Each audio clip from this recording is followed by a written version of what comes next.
is Crime After Bedtime. It's Crime After Bedtime. I'm not freaking Nancy Drew. I'm Kayla.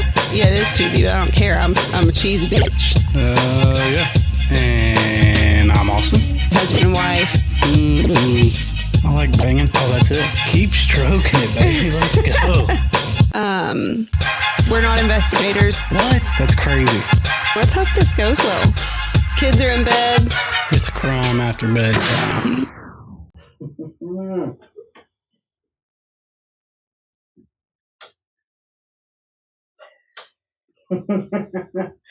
Dude, I just want to make sure I got, I feel like the problem is I'm not that close to my mic, and you talk a lot louder than I do, so.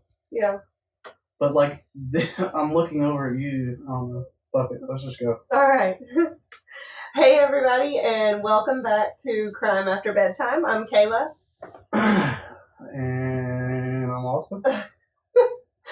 I wanted to say it so bad. I just wanted to start out by thanking you guys for all the support we've gotten so far. By the time this episode comes out, we have already dropped we just dropped the first episode. Well, the first and second. Yeah, but by the time while we're recording this right now, we dropped the first episode. Yeah. And we were kind of blown away with. It got more than I thought it would. Yeah. It's cool. It's bad. The support that we've gotten so far from friends and family and just from random people. Support and critiquing. Yeah. Austin has the app or the program shows him where listeners are from, and someone listened from Australia and Japan and Canada. So that was just super cool to us. Yeah, that is kind of cool. No idea how that happened, but we're here for it. Yeah. Keep sharing. Critiquing, keep commenting. Share with your friends, cousins, sisters, grandma, brothers. Anyway, I refuse to wear pants. You're so dumb. It's so hot up here. It is hot up here. So, skies out, thighs out, baby. And we had to we don't have a ceiling fan. We've got a floor fan, but we have to turn it off when we record because you can pick it up in the background noise. But anyways, I'm glad you guys liked the first episode. Yeah. I mean, I gotta work on my editing process. Yeah. We'll make improvements every week. We're learning. God, that was loud. But this is episode 3. You're in for a doozy. Yeah. Let's do it then. Today, I'm going to tell you the story of Susan Wright, a.k.a. the Blue-Eyed Butcher. The Blue-Eyed Butcher. Blue-Eyed Butcher. That sounds like a love story. I don't really know where she got that name from. Headlines, media. There's a Lifetime movie called The Blue-Eyed Butcher about her, but I mean, she's also just in the media was deemed the Blue-Eyed Butcher. Is she the murderer? We can find out. No. Alright. Alright. So, Susan Wright was born Susan Weiche was her maiden name. Weiche? Weiche. W-Y-C-H-E. Weiche. She was born April 24th. You're so stupid. She was born... I had a little bit of college, but you cheated off of me, so that should have shown how smart we are. This is true. Susan Weiche was born April 24th, 1976 in Houston, Texas. And, we just got back from the Cowboys game. Oh, yeah, we did just get back from the Titans-Cowboys game. Bummer. Yeah, disappointment. It's alright, I still love my boys. Yeah. She has been described as a beautiful young woman who is very quiet and shy, even being described as meek and basically a people pleaser. She just kind of went along, obviously you know what people pleaser means. But I find this part to be unimportant, but it will come back into the story. but she did serve as a topless dancer when she was 17 for a few months. Hey. Reportedly because a boyfriend told her she should. So going back to people pleaser, it seems like she's just one of those women who just kind of mold to whatever the boyfriend says or boyfriend likes and stuff, and he told her you should be a topless dancer, and she said okay. What if I told you that? I would tell you to go F off. That's alright. But so she eventually quits that. She's not a topless dancer for long. Again, I find it to be unimportant, but it will come back up in the story, so I felt the need to tell you that. Jeff Wright was born March 1st, 1968, and he, on the other hand, has been described as a ladies' man and a partier. In his 20s, he was known to dabble in drugs, specifically cocaine, and he was always down to go out and party. He was living his best life, and these two are going to cross paths. So, the year is 1997, and 21... Over here sniffing like we've been doing COVID. I know. It's because we're always stinking sick. We said that last episode too, but it is true. We are always sick. Anyways, going back. The year is 1997, and 21-year-old Susan is working as a waitress in Galveston, Texas, when she meets Jeff Wright. And the two hit it off, and they quickly begin a relationship.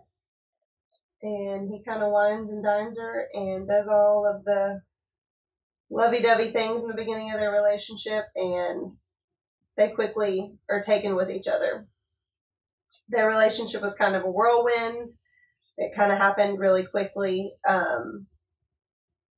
Shortly after they begin their relationship, Susan and Jeff get pregnant.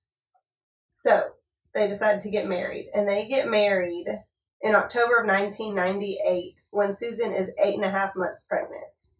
So that, I mean, let's see what I say, that they met in 97. They're married, so this all happened within a year. Sounds like that.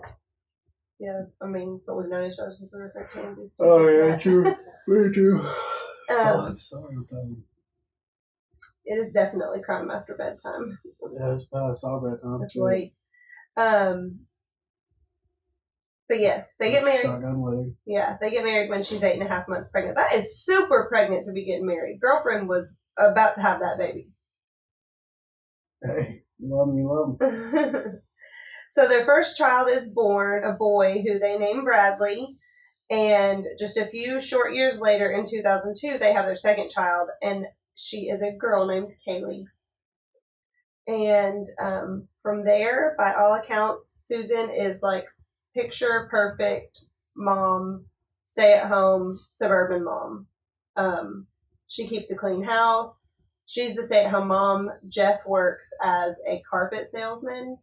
And I mean, they just have what seems to be all American picture perfect family. Susan cooks, cleans, keeps a spotless house. Everything seems perfect on the outside. Try to get one of those up. Oh my God. I'm gonna punch you in the face. I'm just fucking with it. You're doing a great job. You're a phenomenal wife, my mother. I know. I'm just kidding. Thank you. Anyway, she keeps a spotless house. She really embodied the role, giving off the appearance of a perfect family even more. But, as we all know, behind closed doors, Susan had a very different story to tell. So, this story could go so many different ways. I'm just going to lay out the facts. I'm going to tell you what we know, and then I'll let you decide what you think about the story. Alright. Oh, so this sounds like it hadn't been solved or something. And let me see. I'm trying to explain. We're going to go here. Quick side note, what makes you choose these, like, what stories? Just random. I mean, I have a list of ones that I want to cover going, and I just kind of I'll just pick. Like, I already know what I'm going to do next week, just whatever I feel like, I guess, researching and writing up. We did get our first case submission, so that was cool too. Yeah. But anyways, yeah. But behind closed doors, Susan had a different story to tell. A story of years of physical abuse, adultery, sexual violence, and marital rape and drug abuse. So, Susan says that she's basically living in hell. She recounts that the abuse started from the beginning of their relationship when she was still working. So she worked in the beginning of the relationship, like when she was pregnant. Jeff would make her hand over her entire paycheck, limiting her access to any of their money, which, hell to the no. That is just the most disgusting thing to me, to see a man, like, try to, like, I don't know, like, take financial power over a woman. I can't stand that. It drives me crazy. Mm-hmm. So, I mean, I know that it happens. I'm just saying it's sad and I can't stand to see it. So he takes her whole paycheck and basically is taking control of all the money. He was very controlling of her and needed to know her whereabouts at all times, even limiting her time, like telling her she could only leave the house for a certain amount of time. And she basically only got to leave the house to visit her mom. She was super close with her mom. And for like an hour or so at a time. He kept tabs on her at all times. He would force her to stay home, you know, for hours and days, not allowing her to leave the house. This is what Susan says.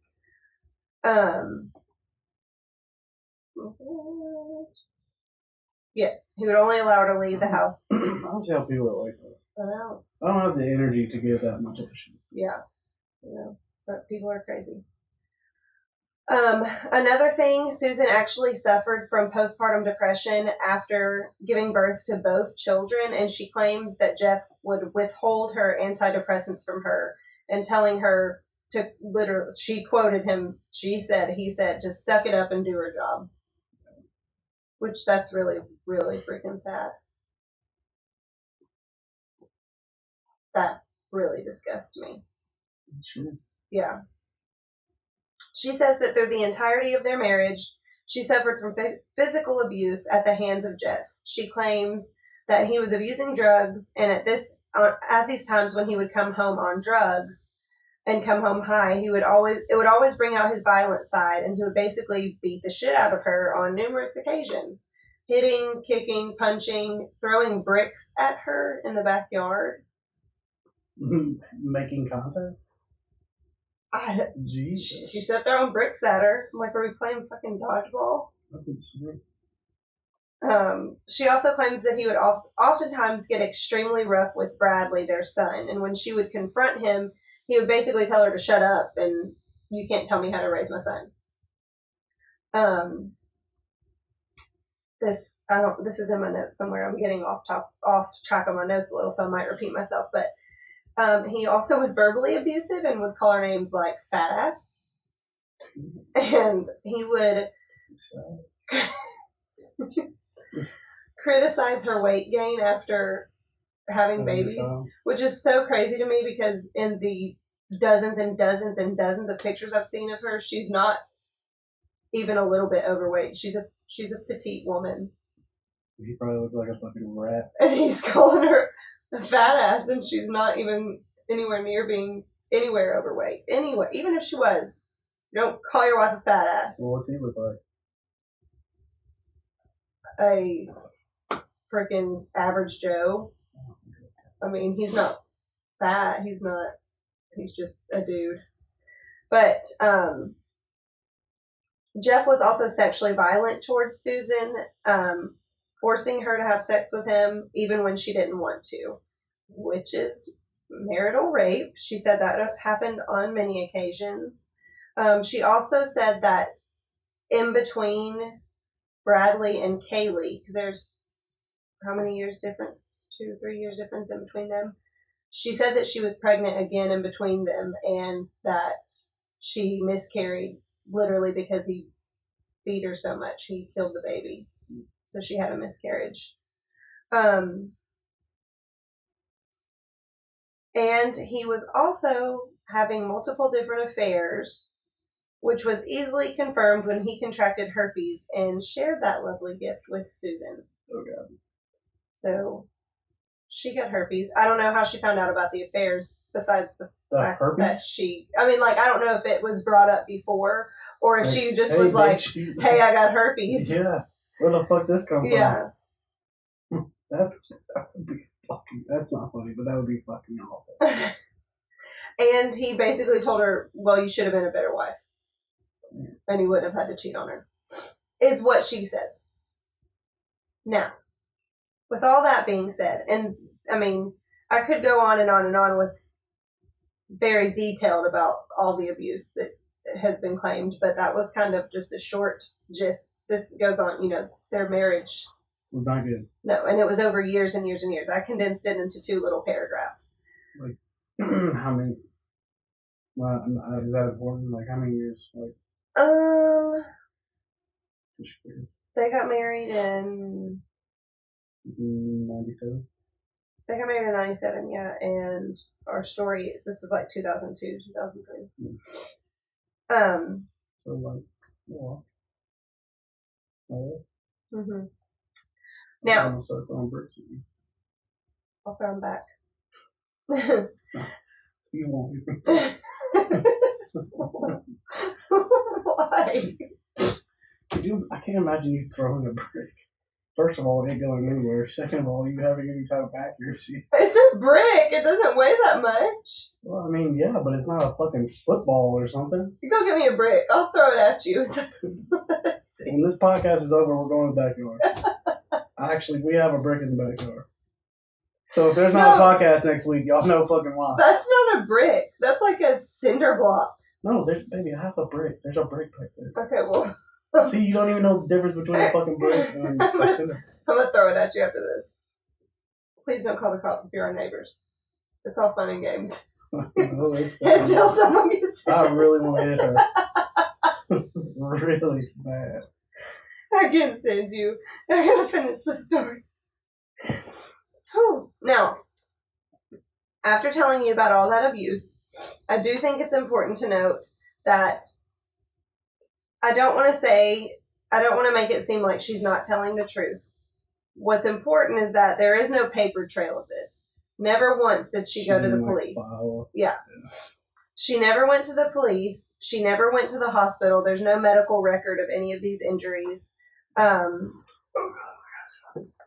I don't want to focus too much on that because there are many women out there who get abused who don't go to the police. When you're in that relationship, and think about it, Jeff controls the finances.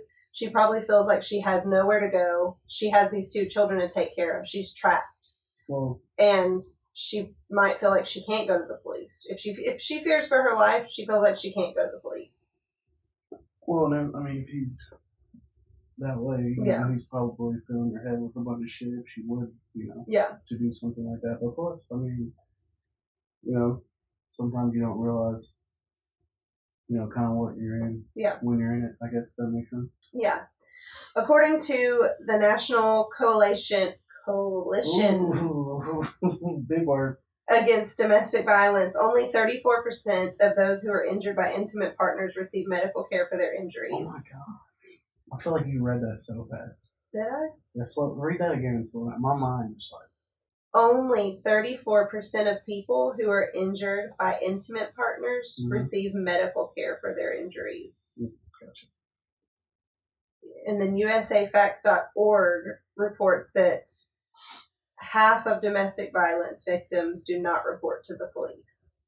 So I just felt like I should throw that in there because just because there wasn't a police report or just because it wasn't reported on doesn't mean that it wasn't happening.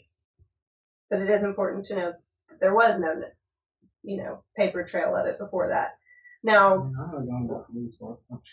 oh my God. Now, her mother, and she did have friends too, who would say that they had noticed bruises and they had noticed things. And she did try to leave once, packing up herself and the children.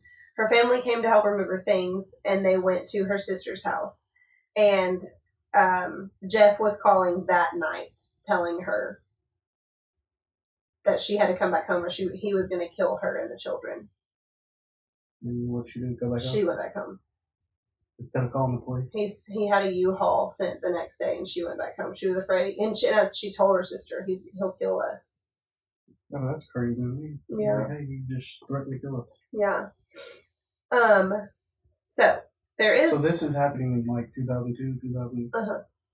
So in 2003, and so that just shows that there is record. She did try to leave. Her family came to help her.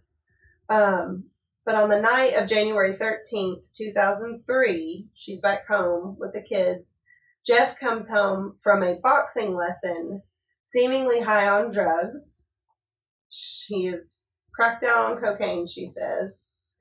And he begins to roughhouse with then 4-year-old Bradley, wanting to box with him. Tells Bradley to come in the living room, let's box. And think about it, he's on cocaine. I'm sure he's freaking strung out and acting like a damn fool, trying to freaking box his 4-year-old son. He ends up hurting Bradley, punching him too hard, and Bradley's crying, and he's basically yelling at Bradley, telling him not to be a sissy. So Susan is fed up. She doesn't say anything immediately. Now, I was about to say something else, but I changed my mind. We may never know the exact events that played out on that night, exactly what happened. But here's what we do know. Tuesday, January 14th, so the next day, Susan files a restraining order against Jeff and a domestic violence report. So that's the first, that now we have a paper trail. She went to the police. Yes. And she drains their bank account. So she's making some moves. She's taking charge. She's taking that money back. That's all right. Gave her, or she had access. Yeah. On January 17th, Susan gets a phone call notifying her that the restraining order has been issued and is in place. And she notifies the deputy that she doesn't know where Jeff is. 5 days later, Susan hires an attorney named Neil Davis, and she confesses everything to him. Davis then walks into the DA office and tells them that he has a client with a body in the backyard. She killed him? So Neil Davis walks into the Okay, so I DA see where office. this is going. There ain't no evidence of shit, and then all of a sudden, restraining order, she kills the motherfucker, and now everybody thinks, well, she's just saying all this shit to get away with the murder that she just did.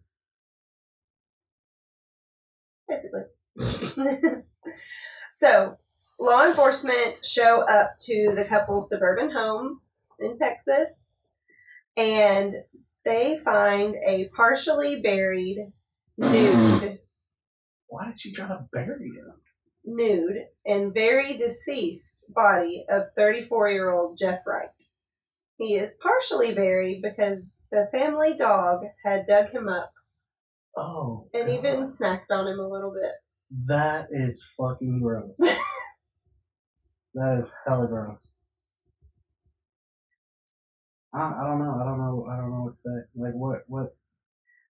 Susan also claims that he abused the dog, so, I mean... Oh, yeah, I guess. Cool.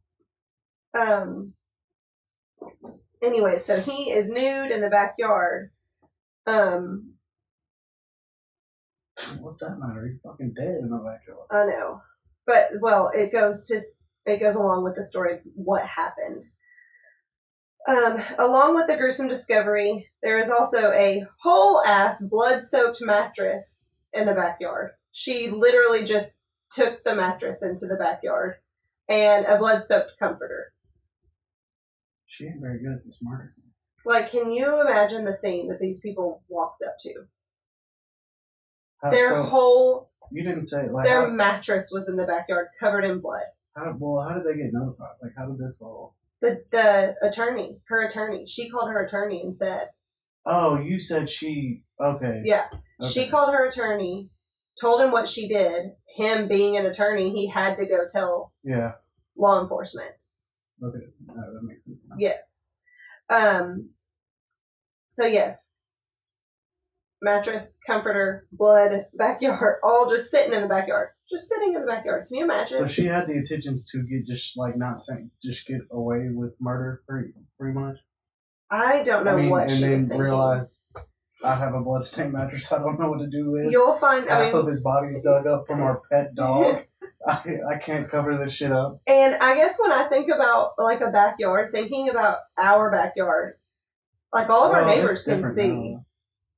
Well, that's not true. I guess it depends on where you live. But I don't. Maybe it definitely depends on where you live. I guess I just think about. I mean, even in our old house, like even with everyone's fenced yards being. I don't think she'd drag a bloodstained mattress if the house was like.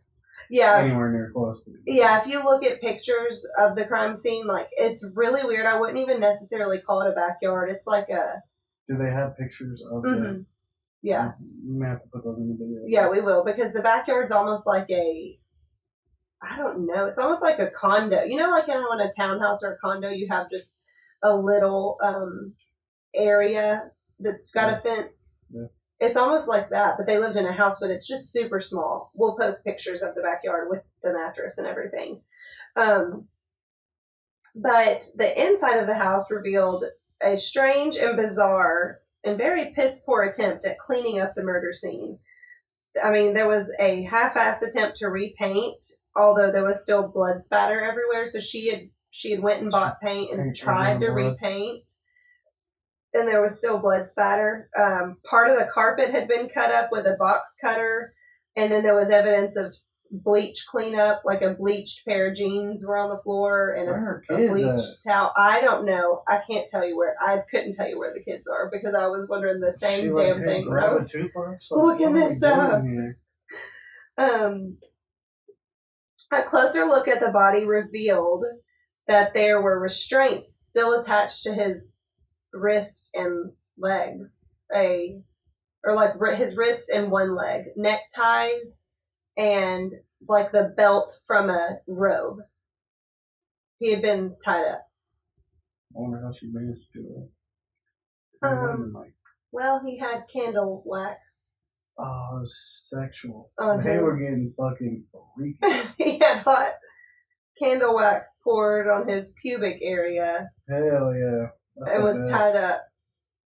And so he had the candle wax in his pubic area, as well as, are you ready for this? Is this the one? Are you sitting down? Yeah. 193 stab wounds. Fuck, she wasn't playing. 193 stab wounds. I mean, if he did all, if he was. Can you imagine? Like, she's a pretty petite girl. Like, well, let me tell you something. If you've got a man tied up and you're pouring wax all over his balls, he's pretty vulnerable. You've got a chance to do something right then and there. No, but I'm just saying, like, can you imagine, like, I mean, stabbing someone is such a, like, physical, like, 193. She had to be so tired. I mean, you got a sharp knife. It's like cutting butter. But also, like, think about the built-up aggravation she had, like, fucking anger. Yeah, because, I mean, he had stab wounds to his head, face, neck, chest, his stomach, pubic area. There was a laceration on his penis, like she had maybe attempted to like cut his penis.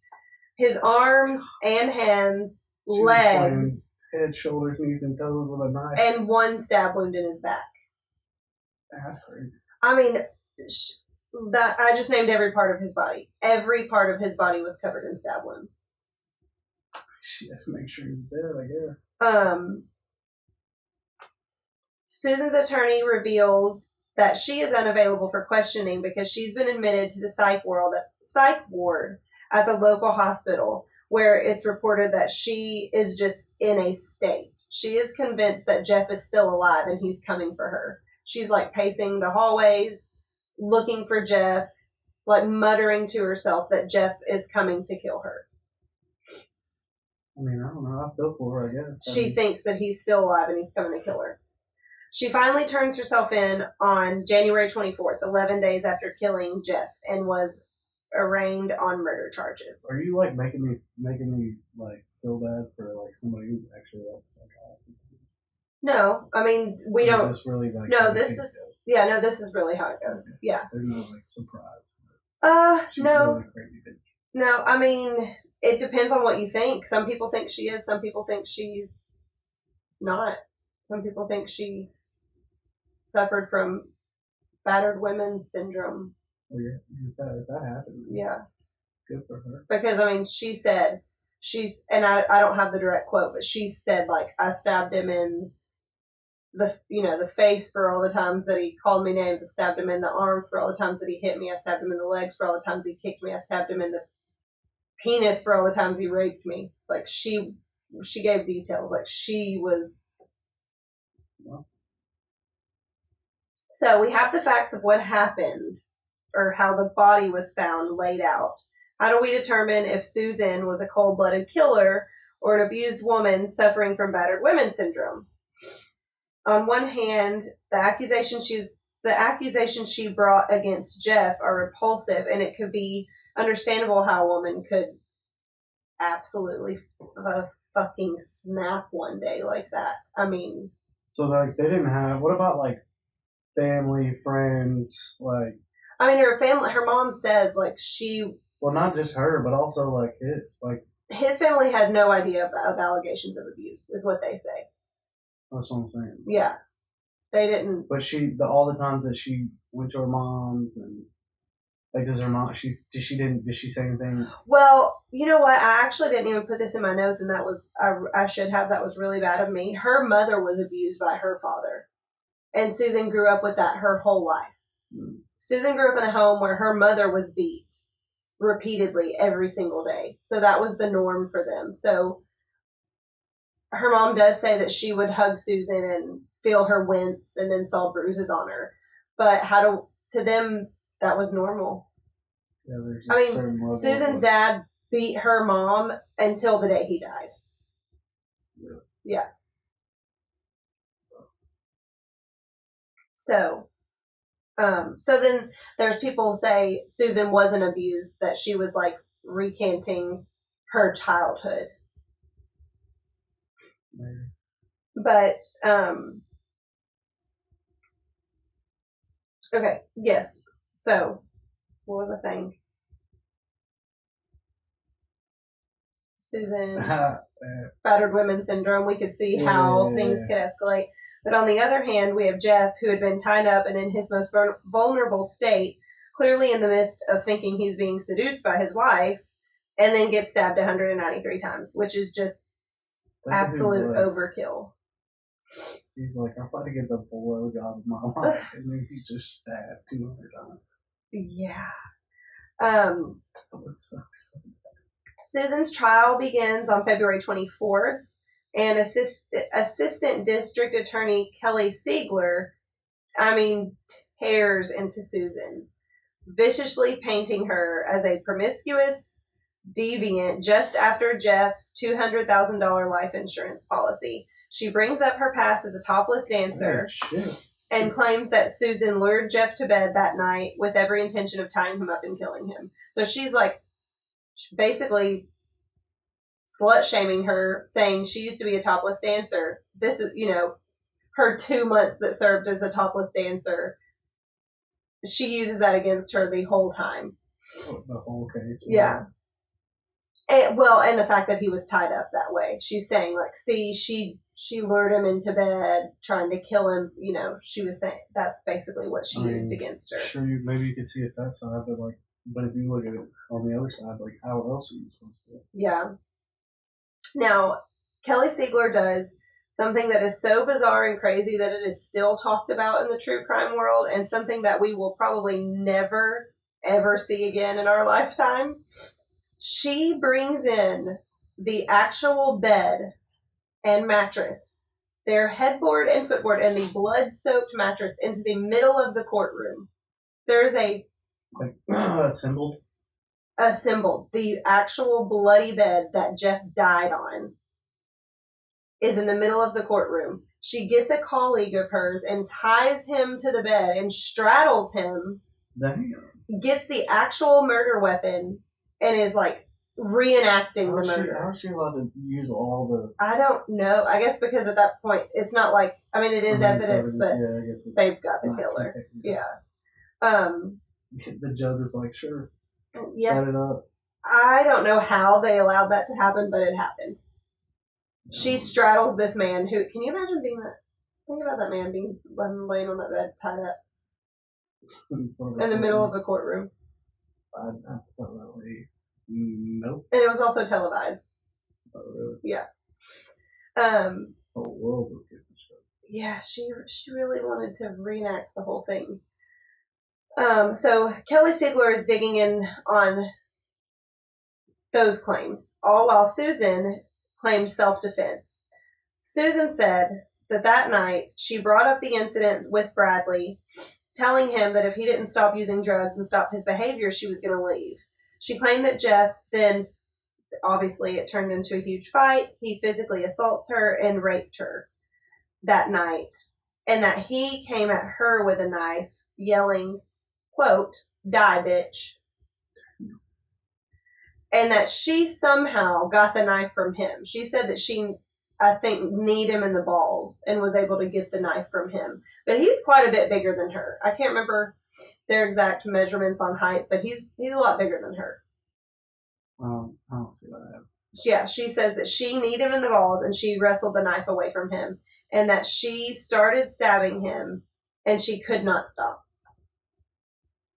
She literally said, "I could not stop stabbing him." Even when Bradley came knocking on the bedroom door No.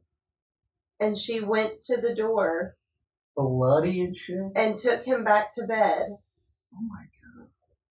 and then stopped in the kitchen to get another knife because she had stabbed him in the head so hard that the tip of the knife broke off in his skull. Alright, that's a little crazy. So there's 2 murder weapons. And the fact that, Like, if you're in a state and you have come over this I don't know what is going on, but you had a mental break and you were stabbing and you can't stop stabbing him, but then you did stop. yeah. Like, your son didn't snap you out of Yeah, that. but I mean, fuck, yeah, I've seen her son, and then, Yeah. here, let me go put you to bed after I just stabbed Let me her sing you a father to lullaby. death, Yeah. and then fucking grab another knife and go continue And my she work. had to That's be fucking nuts. covered Yeah, I know, that's what I don't understand. covered in blood. And he's like, what, how old, 4? Or what Yeah. did you say, 4? He was 4. Or no, He was 4. he was first, right? He was 4. The daughter's 18 months old. Yeah, but if she was pregnant in 97, and this happened in, 2003. which, She was it was 98. They met in 97. oh, well, so he was like 4 months. Yeah. Anyways, that's kind of psychotic. Shh. Yeah. Not kind of, that's fucking psychotic. I can't even think about that. I don't know. Yeah, I don't know. That's what it means. Yeah. And she stabbed him so hard that the tip of the knife broke off. So she went and got another knife because what she is saying is she was afraid he was still alive. He was going to come after her. She was afraid that any moment he was going to get up and come after her and kill her. So that's why she got another knife and kept stabbing. She then loaded his dead body onto a dolly and wheeled him out to the backyard and disposed of him in the backyard. There was That's a hole. crazy. There was a Yeah. hole already dug. He had actually dug a hole in the backyard for something they were putting in the backyard, like a fountain or something. So there was already a hole. She didn't have to dig a hole. Man, he literally dug Dug his own grave. grave. Yeah. That sucks. But can you Also, what kind of dolly? How did she get his big ass out there? They had a dolly just at the house. There's Yeah, I know, there's a but photo I mean- of the dolly too. But I know that's what I'm thinking. I mean, I couldn't put you on a fucking dolly, I'll tell you But that. that's what I'm like. Listen, if anything ever happens to you, my ass can't lift you. Well, maybe I could. I don't care how much adrenaline. Maybe, I guess, if you lay it down and kind of roll the body. Well, it's not a dolly like you're thinking. It's not like an appliance dolly where you have to lift it up. It was more like it had 4 wheels and I mean, still, it doesn't matter what kind of dolly. I don't know We're how over here she physically lifted this man onto the dolly and wheeled him outside. all while her With it, children she were probably sleeping. just rolled them Rolled off the them. bed onto the damn thing. Yeah. And then the mattress. I can't move no mattress by myself. Oh, There ain't no way. yeah, I don't know. So, She just half-assed buried him, and then yeah. the dog got She hungry. said that she was in a fall. The thing is, too, and the thing that they really harped on was the days after. The fact that she went to, okay, maybe you did have a break. Oh yeah. So what was that timeline like from that happening to when she called her lawyer? I said it earlier. Oh. No. Uh-oh. I'm moving my notes. Fucking dope.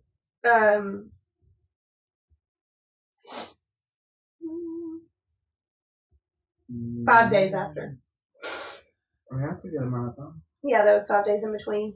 That's probably because she realized the dog dug half of them up. She said that she was in a fog the days after. Like, she just didn't realize that she had done it. She thought Jeff was still alive. She thought he was going to come after her. He's laying in a fucking hole out back. And I don't know where she was or what she was doing in those 5 days, but Obviously not cleaning up the murder scene. she tried. Remember, she tried to paint, Yeah, but I mean, not good enough. but it was like a really bad How you job. gonna be in a fog yet you're over here painting up? See, that's why I'm like, but I don't she think was. I don't know. That's not a fog. I don't know. She's covering up a murder scene. Like, I feel like if you're in a fog or you're in some kind of like weird mental state, like you don't really, like nothing's going on. Yeah. You act like nothing happened. You Yeah. act like, you know. And then obviously her going to the police department the next day to file a domestic report and restraining order, knowing that he was dead. Yeah. So they It's like use. you seen Shuttered Island? Yeah, but it's been a really long time. When the mom. I only saw it Spoiler one alert if you haven't time. seen the movie. When the mom kills the kids. If you haven't seen the movie And she from acts like- 2013, Yeah. gosh, it's older than Actually, that. I don't know. Yeah, I don't know. It was really weird. That movie was crazy. But the jury took a little over 5 hours, and they come back with a verdict. You think she was guilty or not guilty? I mean, well, she's definitely guilty. But do you think that she was found guilty or not guilty? I don't know. I think they're gonna, give her the "she's insane" ticket. She was found guilty Oh, of murder and sentenced to 25 years in prison. So, I mean, she was found guilty, but is she? That's around the corner. Susan did appeal her conviction. She actually appealed a couple of times, I believe. But in 2008, she reappealed with a new witness, Jeff's ex-fiancée named Misty McMichael, who testified. She actually was married, and I should have wrote it down because you may know, but she was married to an NFL player. Misty McMichael was, but I forgot to write it down. But Misty testified that she endured years of abuse. How do you spell McMichael. it? It'll tell you. It should be like the first one that pops up or who she was married to. Steve Michael? No, I don't know who that is. Okay. But anyways, Misty testifies. He's named Mongo.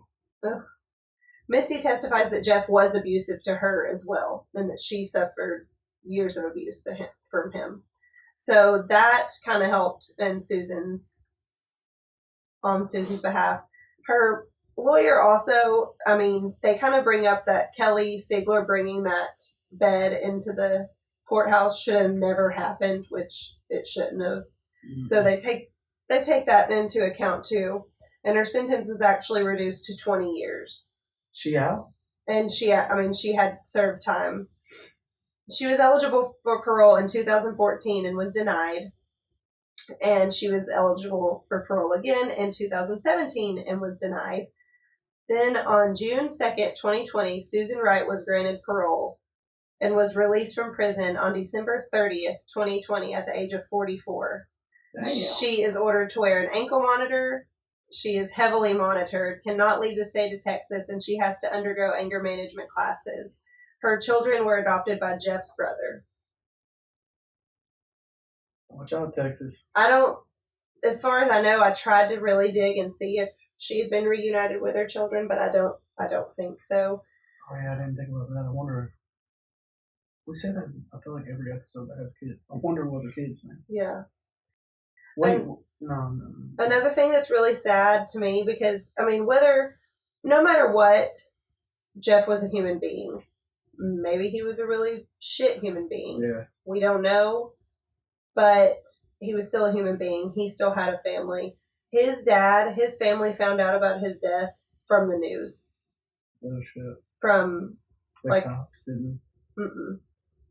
They found out about it, like, through the headlines online. Which is really sad. Yeah.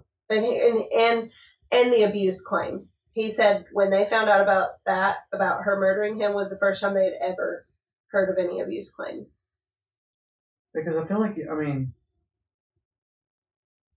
in a relationship like that, if it was that bad, like, yeah, sure, some people, I don't know, I feel like you would see something that off, or like some kind of, that would like raise your eyebrows. Like, This is kind of freaking huge, and I forgot to mention it, but his toxicology report came back, and he did have cocaine in his system, alcohol, and the date rape drug. in his system? Yeah. Sorry, forgot to mention that. My Kind of a God. big deal. So, We're running a crime podcast here, and you are leaving out fucking nuggets. yeah, I forgot that one. So, was he just She's taking... fucking guilty. But was he just taking the date rape drug just for No. recreational purposes, or did she drug him? She raped that motherfucker. No, she stabbed that motherfucker. But I don't know. That's a good story, though. Good case. That's kind of. It kind of makes you, choose a side, kind of. Yeah. Usually it's like. It's hard to, though. Yeah, because like, I mean, you could definitely see where somebody's actually crazy or something like that, But then you can also feel for her, and because vice versa, Yeah. shit happens like that Yeah. all the time. So, but, damn, that's crazy. I know. Either way, no one deserved to lose their life over it. But maybe she... Just get a divorce, people. Maybe Don't she kill each did other. just snap. She just felt like she had no other way out. And he messed with her kid.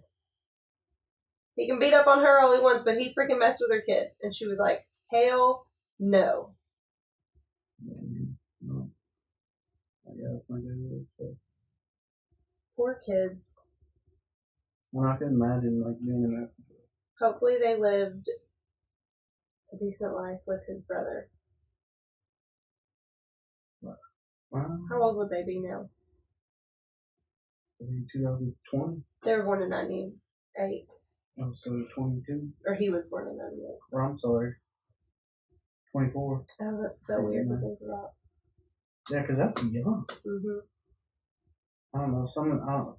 What the last story you said was like, what, in the 80s or something?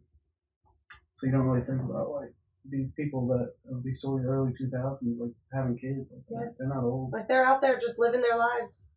Yeah, that's crazy. And we're making a podcast about their parents. I know. But yeah, she's in Texas. She can't leave the state of Texas. Like, what city? Like, what do you say, Galveston? No. I don't know where she's at now. That's crazy. Yeah. So that's the story of the Blue-Eyed Butcher. Definitely tell us Wait, what you guys think. Why did they call her the Blue-Eyed Butcher? Like, just because she butchered him up? Yeah. She was She got blue blue. Yeah. And so this was, like, super popular too, I guess. Oh, yeah. 2000. Oh, yeah. Like, did you watch this when you were... No, I don't remember this, like... weren't you, like, 20 in 2002? 2000? Are you serious? Oh, it's a fucking joke because you're older than me, dude. Oh.